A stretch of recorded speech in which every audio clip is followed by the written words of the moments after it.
कभी सोचा है कि भारतीय रेलवे के इतने विशाल नेटवर्क में स्टेशनों की रैंकिंग कैसे की जाती है? मतलब कौन सा स्टेशन बड़ा है, कौन सा छोटा, ये सब तय कैसे होता है?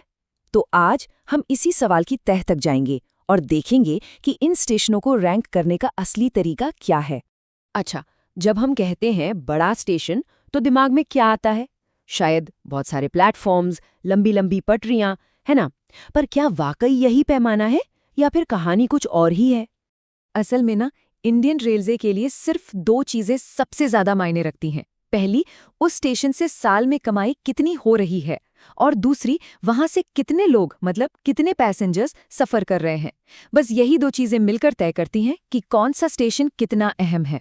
तो चलिए अब इस ऑफिशियल रैंकिंग सिस्टम को थोड़ा और करीब से समझते हैं।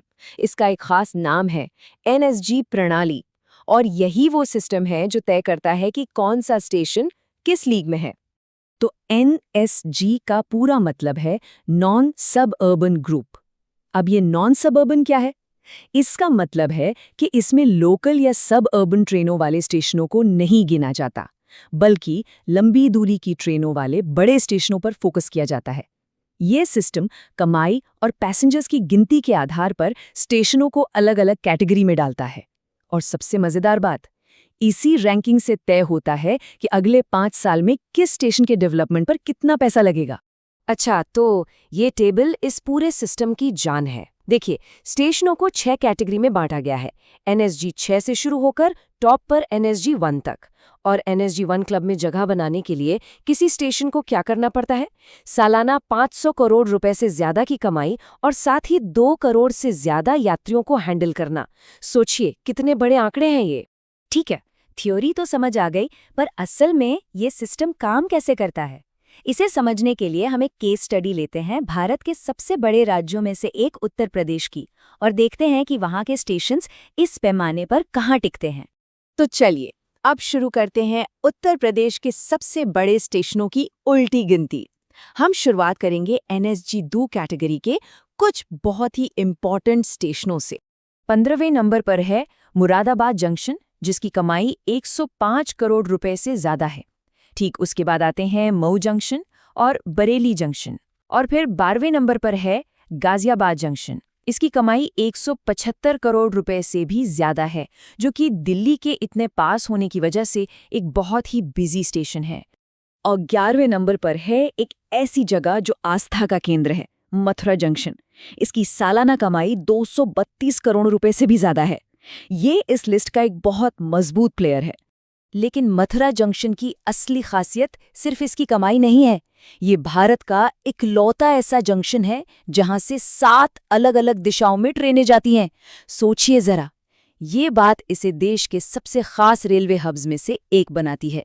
चलिए अब लिस्ट में और ऊपर चलते हैं और उन स्टेशनों पर नजर डालते हैं जो कमाई के मामले में असली बाहुबली हैं। 10वें नंबर पर है बनारस स्टेशन, 240 करोड़ की कमाई के साथ। उसके बाद आते हैं पंडित दीनदयाल उपाध्याय जंक्शन और आगरा कैंट जैसे बड़े नाम। और 6ठे नंबर पर है लखनऊ जंक्शन, जो 299 करोड़ की कमाई के साथ 300 करोड़ के मैजिकल फिगर के बहुत बहुत करीब है। 5वें नंबर पर है संगम नगरी प्रयागराज का जंक्शन, और ये इस लिस्ट का पहला स्टेशन है जिसने 400 करोड़ का बड़ा आंकड़ा पार किया है। इसकी टोटल कमाई है 411 करोड़ रुपए से ज्यादा। इससे ठीक ऊपर चौथे पायदान पर है कानपुर सेंट्रल, कमाई 425 करोड़ रुपए से ज्यादा। और वैसे ये सेंट्रल का टैग सिर्फ उन्हीं स्टेशंस को मिलता है जो किसी शहर के सबसे पुराने और सबसे जरूरी स्टेशन होते हैं। और तीसरे नंबर के लिए एक बहुत ही करीबी मुकाबला हुआ, जिसमें नवाबों का शहर लखनऊ जीत गया। लखनऊ चारबाग 428 करोड़ रुपए से ज्यादा की कमाई के साथ कानपुर से बस थोड़ा सा ही आगे है। तो अभी तक हमने एनएसजी 2 कैटेगरी के सारे धुरंधरों को देख लिया, पर अब बारी है उन 2 महारथियों की जो उत्तर प्रदेश में टॉप पर हैं, मतलब जो एनएसजी 1 कैटेगरी में आते हैं।